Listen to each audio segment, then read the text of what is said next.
հարցազրույցներ։ Մենք խոսելու ենք նախին չենք բանրապես հարցազրույցը, խոսքի որ տեսակն է, ինչպես ենք կազմակերպում հարցազրույցը, և դրանից հետո ես կուզենամ, որ տաղավարին հյուրընկալվեն հյուրեր, ունենանք հարցազրույց վարողներ և հարցազրույց տվողներ։ Մինչ այդ ես ուզում եմ մի փոքրիկ հանրայություն տվել Գուրգենին, որ ինքը կատարի, մինչև մենք կխոսենք։ Գուրգեն ջան, դու կկարողանաս այս նախադասության բառերը խառնված են իրար։ Այս նախադասության բառերը ճիշտ դասավորես, որ ստանաս ամբողջական միտք, քո նախադասությունը միտք արտահայտի։ Լսեցիր ինձ, կկարողանաս, ուզում ես թուղթ ու գրիչանի գրի, եթե քեզ համար է, թուղթ ու գրիչը թանի որ գրես։ Շատ լավ, սիրելի աշակերտներ, ով ինձ կաս ընդհանրապես ինչ է հարցազրույցը։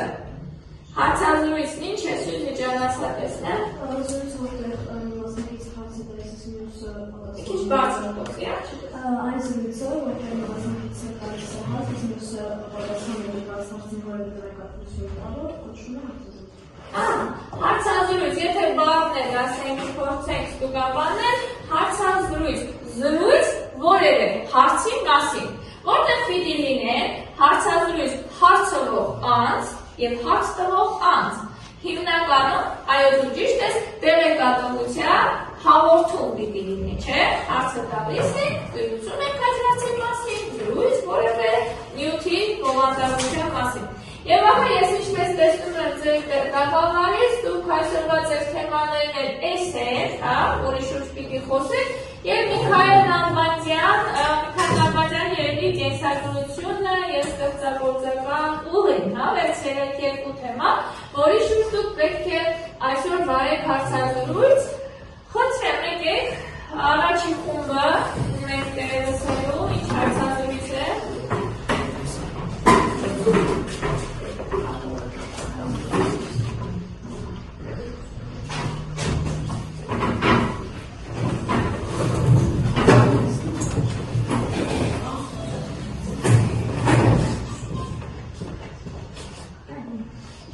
Ձեր թեման որն է։ Շատ ավելի լավ, ով է կամ ովքեր են հարցազրույց վարողները։ Դու և Էրիկա, մեր մասնակիցները տաղավարում, հյուրընկալվողները, Արտիշտը, Արտուշի և Սուրի։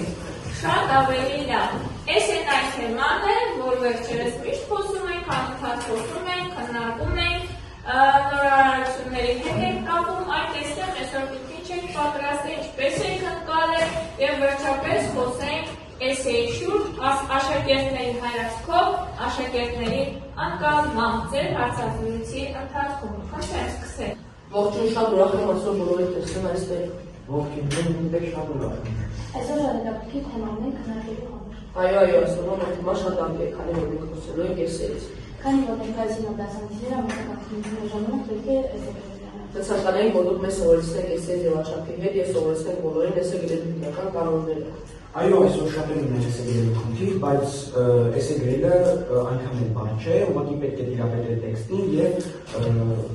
կանոնին։ Ինչպես գիտենք, էսեն բաղկացած է 4 մասից՝ սկզբնամաս, երկու հիմնամաս և Ախոտ։ Ինչպես առաջինացի ինչպես տալու ենք տեսնել, առաջին մասը սկզբնամասն է, այսինքն պետք է այն տպավորիչ լինի, սկզբնամասը սկսում ենք հաշվահասկացությամբ, որը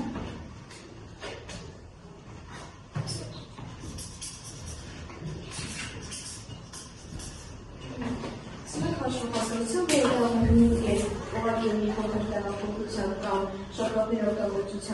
դնել կամ մեր բառերով ներկայացնել, որից հետո արդեն պետք է սկսենք մեր պատմության ու գրականության տեքստերի մի փոքր ամապիրսը անցնելը, այսինքն պետք է ներկայացնենք այնպես, որ չխորանա տեքստի մեջ։ Տեքստը չվերաշարել ու հատվածում պետք է լինի ժամանակաշրջանը, հեղինակը գրականության հատվածում, ժանրը, եթե Ժանրը պարտադիր չի, եթե ինտեգրված է, իսկ եթե միայն վերցնում ենք կոնկրետ առարկայի համար, ապա պարտադիր չի։ Ու հեղինակը պատմական, որովհետև պետք է իմանալ, թե որ հեղինակի որ ստեղծագործության մասին է խոսում։ Իսկ պատմության մեջ միայն ժամանակաշրջանը և հերոսները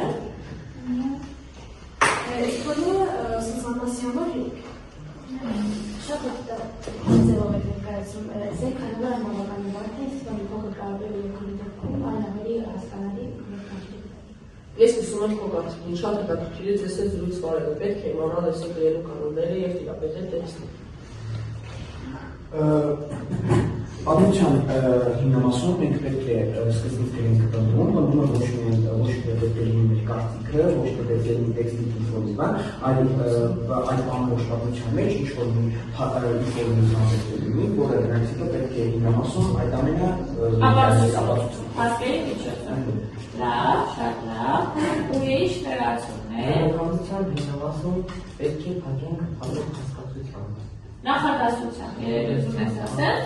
լավ, ամեն մի բարբերությունը պիտի փակող նախադասություն այնպեսին լինի, որ հաջորդ բարբերության բացում է լինի։ Պետք է այնպեսի նախադասություն լինի, որ ասի, որ մենք դեռ ասելիք ունենք, որ պետք է նոր հիմնամաս ունենանք, նոր ասելիք ունենանք, նոր հասնելով, բայց կարող է դու ունենալ լինի։ Այսինքն երեխաները նոտորիկների վերջականգումով, պատմության հիմնամասերով, թե գրել մեր կրտում, ես աղանձին կարողացան հնահասու, պատմության հիմնամաս, սակայն նույնիսկ եթե գնում ենք երկու կրտումով, ապա ապրիլում միայն մեկն է, որտեղ սկսում ենք այսպիսով, ամփոփելով ասվածը, ուսումնասիրելով տեքստը եւ այդ մանրամասնություններով, ու դրանից հետո արդեն պետք է նույն ձևով վերաշարադրենք մեր կրտումը։ Այսինքն որ վերահաստատենք կրտումը, վերահաստատենք կրտումը, եթե ունենք երկու կրտում, ապա իրար միացրած պետք է լինի, որից հետո գրում ենք արտիականացումը, որը շատ կարևոր է, որովհետև յուրաքանչյուր թեմա ունի արտիականացումը, արտիականացումից կապը մեր օրերի հետ, պետք է արտիականացումից հետո արտիվերսը մեր կարծիքը, որը չպետք է լինի նոր միտք, այսինքն մեր կարծիքը պետք է նաև երևա գրականության կամ պատմության հիմնամասում, որովհետև նոր միտք չպետք է լինի ամփոփ։ ճիշտ է, Եվ այս ամենը վերջացնում ենք կոչով, ուղերձով, որ կվերաբերի և պատմությանը և գրականության։ Ու այդպես ավարտում ենք էսեն անդրդրացնելով։ լավ, սիրելի աշակերտներ, քանի որ ճիշտ է դուք ունեք այստեղ զրուցակիցներ, զրուցավարներ, մի հարցեր ես ձեզ տամ արդեն բոլորի, այս պահին հարցազրույց վարողից վերում ես ինքս հանդես տամ, օրինակ հարցուսողում եմ ձեզ տաղավար գտնվող աշակերտների, ինչ եք կարծում,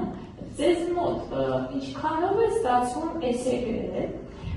որտեղ եք դժվարանում, որն է հիմնական էսեի թերացումը և արդյոք աշակերտությանը, այդ ընկերների հետ զրույցերով և այլն,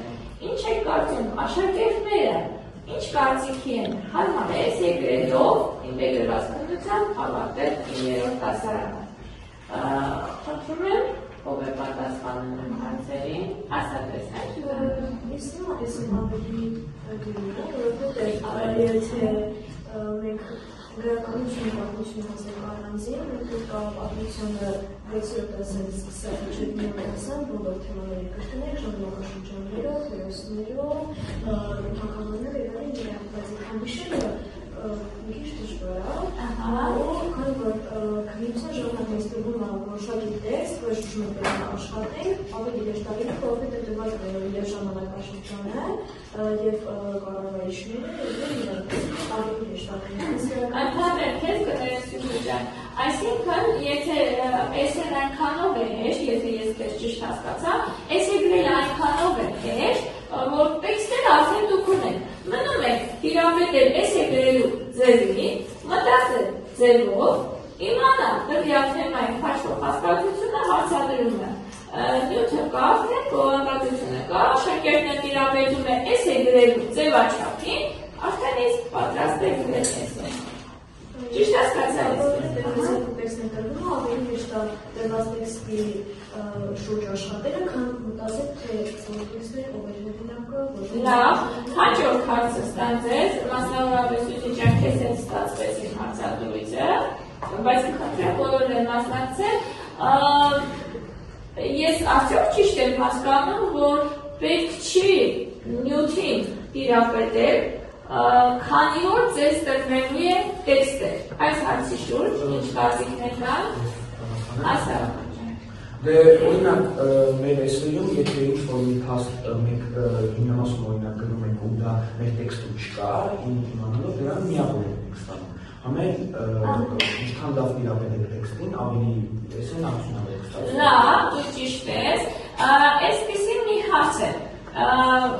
եթե դու տիրապետում ես նյութին,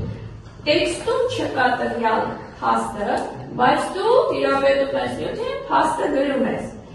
Ինչպիսի փաստեր կարելի է թեմայի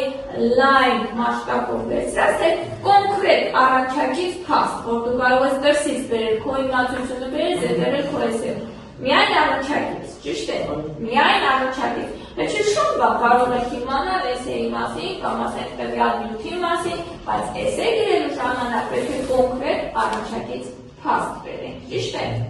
Ճիշտ է, լավ, շատ լավ, ուրիշ ասելիք ունենք։ Այսինքն, եթե այսպես ամփոփելու լինեմ ձեր հետ վարած հարցազրույցը, իմ Էրիկայի և Աշոտի վարած հարցազրույցը, կարող եմ այսպիսի մի կարծիք ասել վստահորեն, որ աշակերտները համաձայն են այո գրել էսե ու ինտեգրված էսե։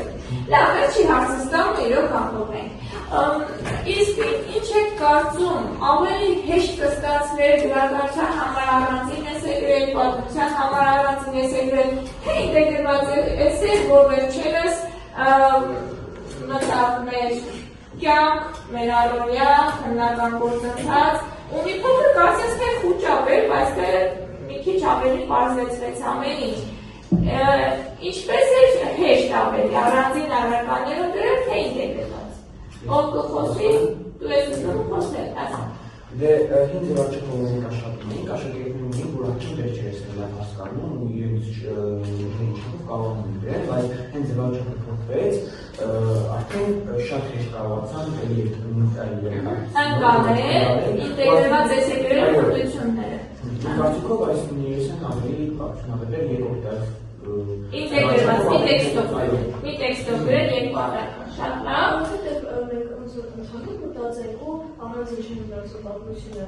շատ երկար մենք շատ ծավալներ, որովհետև ընդհանուր սերմենք յուրաքանչյուր պետք է կոնկրետանալ, փաստեր կոնկրետենք, շատ չծավալենք ու ավելի գեղեցիկ խոսք ունենալ ու ավելի արդյունավետ։ Շատ լավ, Աշոտ ջան, դու ասելիք ունեիք, արդեն ընկերները ասեցին։ Արդեն ընկերները ասեցին։ Շատ լավ, շատ շնորհակալություն, շատ հետաքրքիր հարցազրույց ստացվեց։ Մեծ հաճույքով ես ինքս մասնակցեցի։ Լավ, այսքանը հաջորդ խորհուրդը։ Ողջունում եմ ձեզ, այսօրվա մեր լատիպան թեման Միքայել Նազարյանն է, այն մեծ հաստիքայի գրողը, որի գաղափարներն ու պայքարը լուսավորեցին մեր ժողովրդի նոր ուղին։ Նա միանձ էր, ով հավատում էր մարդու ազատության և ժողովրդի լուսավոր ապագայի ուժին։ Իր մտքով գրչոտ և խիզախությամբ Նազարյանը ցույց տվեց, որ իրական փոփոխությունները սկսում են համոզմունքներից և գիտելիքի հանդեպ հավատից։ Երաժշտը սկսենք մեր հարցազրույցը։ Յուլիանա, ով է Միքայել Նազարյանը և ինչպիսի է նրա մանկությունը, և որտեղ է ծնվել, ինչ միջավայրում է մեծացել։ Հիմա կփորձեմ քո հարցին համառոտ պատասխանել։ Միքայել Նազարյանը ծնվել է 1825 թվականին նոր Նախիջևանում արհեստականի ընտանիքում։ Միքայել Նազարյանը փոքր սովորել է, սիրել է կանխալը և սովորել է հոգևոր դպրոցում։ Լինա, իսկ դու տես ինչպես է որվել Նազարյանի աշխարհայացքը, որ գրքերում մտավորականները նրա վրա ազդեցություն ունեցան։ Նազարյանը ազդեցություն ունեցան եվրոպական լուսավորականների, Ժան-Ժակ Հերսանի որտերի գաղափարները, նա նաև շրջագայց Եվրոպայում ավելի ձևավորել զարգացնելու դաշտներից։ Մանե, իսկ որոնք են Միքայել Նազարյանի հիմնական գրական աշխատանքները, որ ստեղծագործություններն են ամենահայտնիները, ինչ թեմաներ են շուշանում։ Շատ կարևոր հարց է տալիս։ Միքայել Նազարյանի գլխավոր ստեղծագործությունները դա ազատությունն է, ով է մեղավոր, իտալացիաց չկայքը եւ ինչպես նաեւ մի շարք քաղաքական եւ հրապարակային հոդվածներ։ Նրա ստեղծագործություններում մշտապես շեշտվում է ազգային ազատությունը, կրթության կարևորությունը եւ սոցիալական ապարտայությունը։